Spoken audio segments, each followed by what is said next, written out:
Hi, and welcome to another episode of 8-Bit Retro Refix. And on today's episode, we've got the Grandstand Firefox. It's another one of the Tony's units that he's given me along with the pet and everything else. He said it doesn't work. We'll have to have a look and see what actually happens with it. As you can see on there. So I'm guessing this is around about 1981, 83, around about that area. I remember actually taking one of these to school with me when we used to have the old non-uniform days and you could take your toys in around Christmas. So yeah, this has got a bit of nostalgia for me as well.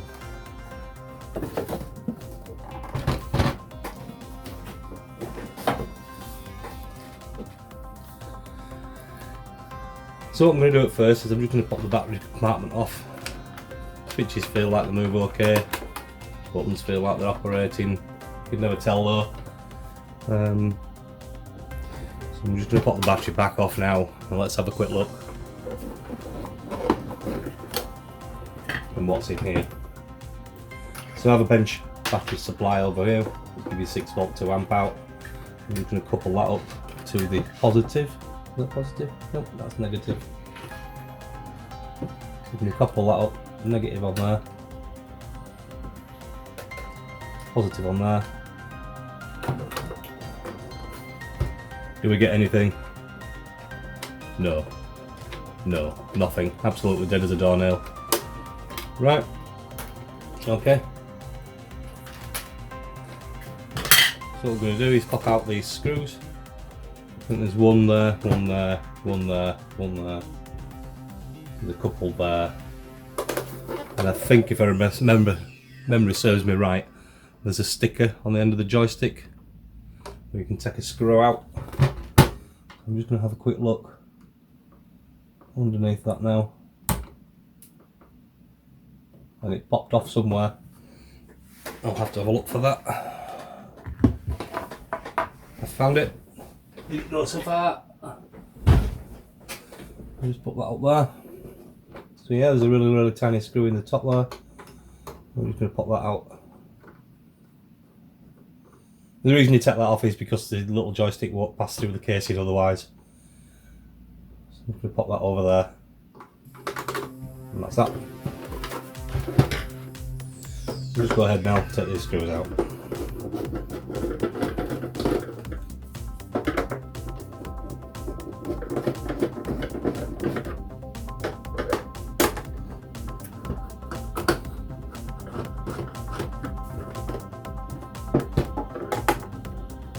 And as per normal, I don't bother taking the screws out of the holes. I just tilt back, put my thumbs over them ones, and rest it down.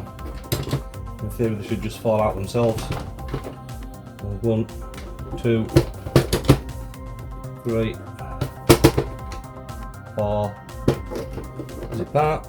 No, we're still being held. So it must be these other two that's down here. Just pop them out. Bear in mind guys, I've never opened one of these before. I've never seen inside one of these before, so I'm just going to have a quick look and see what's in here.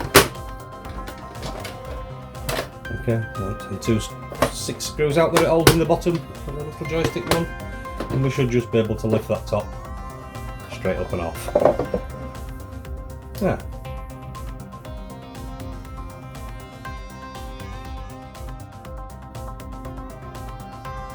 We'll just lift this cardboard off out of the way, then we're not going to damage it or anything like that. It's just slotted in place, it just slides down. Doesn't look too bad, I don't know if you can see on that or not, but that looks really clean. Not like there's any capacitor leakage on there or anything. We'll just give that another try while we're here. I'm going to couple that onto the negative, couple that up to the positive, switch it on, nothing. Nothing at all. Just take that back off again. What I might do is have a look underneath here, see if this can lift off.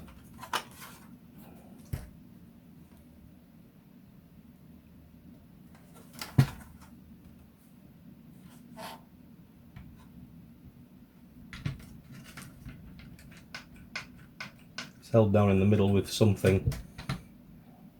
Oh yeah, there's a little screw down there, so we'll take that screw out first.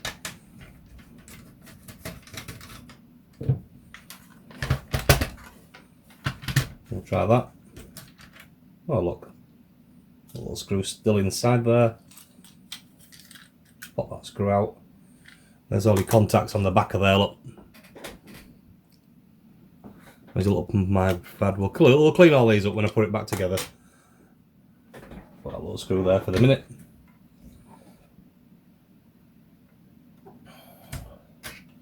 So we'll try again. We'll put negative back up there. And we'll take positive and put it there. Nope, still didn't do anything. The reason why I wanted to do that is because that's a switch for the on-off. Could feel grease on there. It's a little too dirty, but you never know if these contact wasn't working. So if I try putting power to that, it should in fact switch on. Should have something going on, and there's absolutely nothing.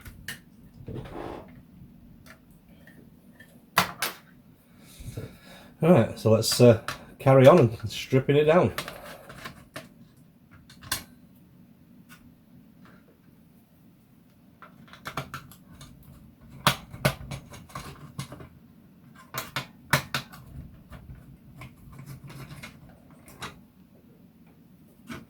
Let's just lift off out of the way. We've got one screw holding this board in down here.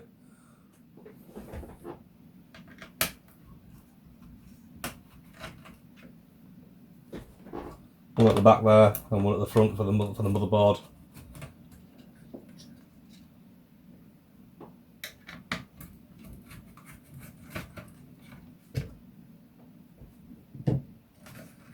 So in theory that should just lift up now.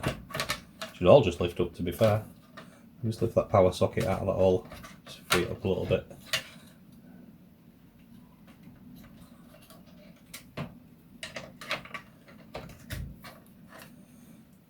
So I've been told the diode on the back of here, resistor diode. Just going to check now, which is this one. I don't know if you can see on there, but there's a transistor there, which I've been told pack up quite a regular way. So we're just going to test that now and see what that's doing on the back of that resistor pack. So if I put my amp meter into diode test,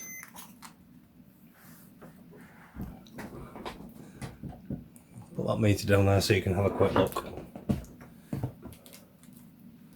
So in theory, if I go across that one and that one, we get something, and that one, we get something.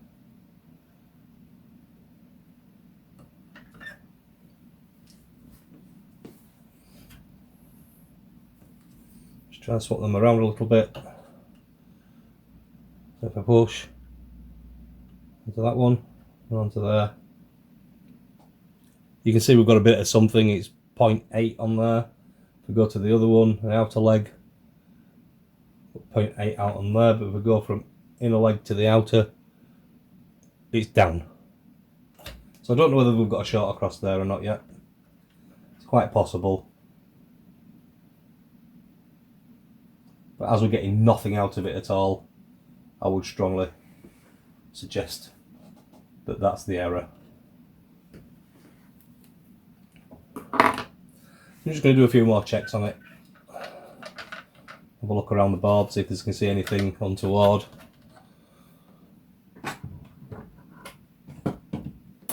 Just going to bring a little bit of a light over so it just shines up a little bit easier. I don't know whether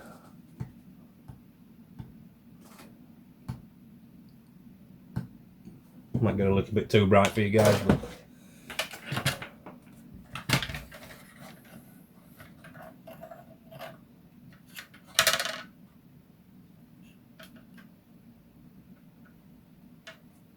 Can't see anything over and above. It could be causing that problem. Other than that, I don't know whether you can see in there or not. I'll try and look it up.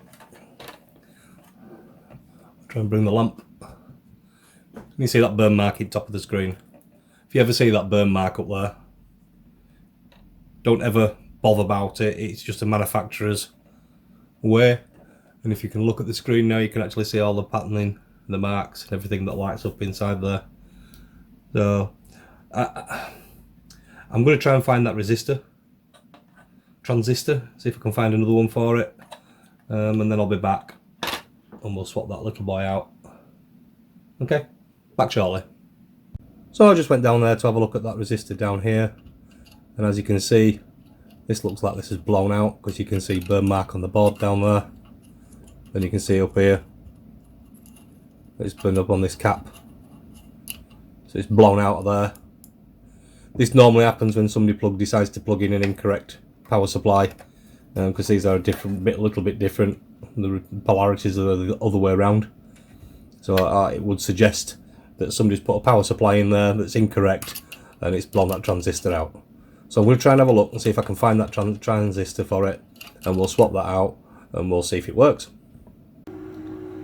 So for those of you who don't know, this is the desolder station that I use, and this is what I'm going to be using to get rid of the transistor off the board and remove the solder out of the holes. It's a really good tool. So I'm just going to pan back down to the board now and we'll do that. So what I like to do, try and keep my arms out of the way for you, is I like to put a little bit of flux on that transistor legs. And then I'm just going to use this straight with the top of the hole. You can see there, the first pin. Bit of glomp, there we go. It's melted by now. And we buzz. Wiggle it around a little bit. Wiggle down that one. Let it warm up. Wiggle it around a little bit. We'll do the last one.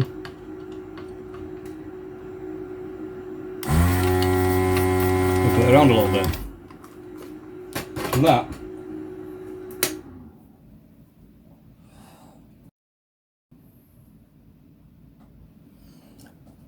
And that should be enough to remove that transistor. I'm just going to give it a little wiggle, a little lift. I'll just try and it should come out. There we go.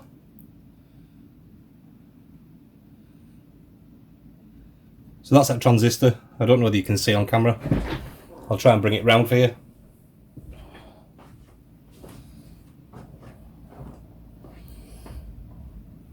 Don't know whether you can see. Can you see how that's blown? Try and see there. You can see the big blowout of that transistor. It's a bit hard for me to do that for you. I might just put it down and take a picture of it and post that instead, because I'm wiggling around all over. But you can see there, that transistor blown out. So I believe this is a 882, a D882, so I'm just going to try and find one of them now, and then I'll be back. Hi guys, so I've had a right good look through my parts bin. I can't seem to find any of these transistors, the D882s. I don't have any equivalents in stock or anything, so I've had to order some of them, and they won't be here until Thursday of this week. Today's Saturday. With it being Saturday, we have a joystick giveaway number that's coming up in a second. So here's your number. Don't forget to watch back over the previous Saturday videos and collect your numbers, email, ensure that you've subscribed, and on the 24th of April, ping me them numbers over, and we'll get chatting about getting this joystick repaired, restored, and posted out to you. So good luck on that, guys, and we'll see you then. Been back to the grandstand just to show you that little transistor. You can see there, look, you see the little hole. You can see there, that's where it's blown out. So I'm hoping that this is just going to be it. There might be other things gone, but we need to get this replaced first. It's a D882 transistor, NPN, and yeah. So thanks again for watching another episode of 8-Bit Retro Refix, and we'll see you in the next episode. Bye!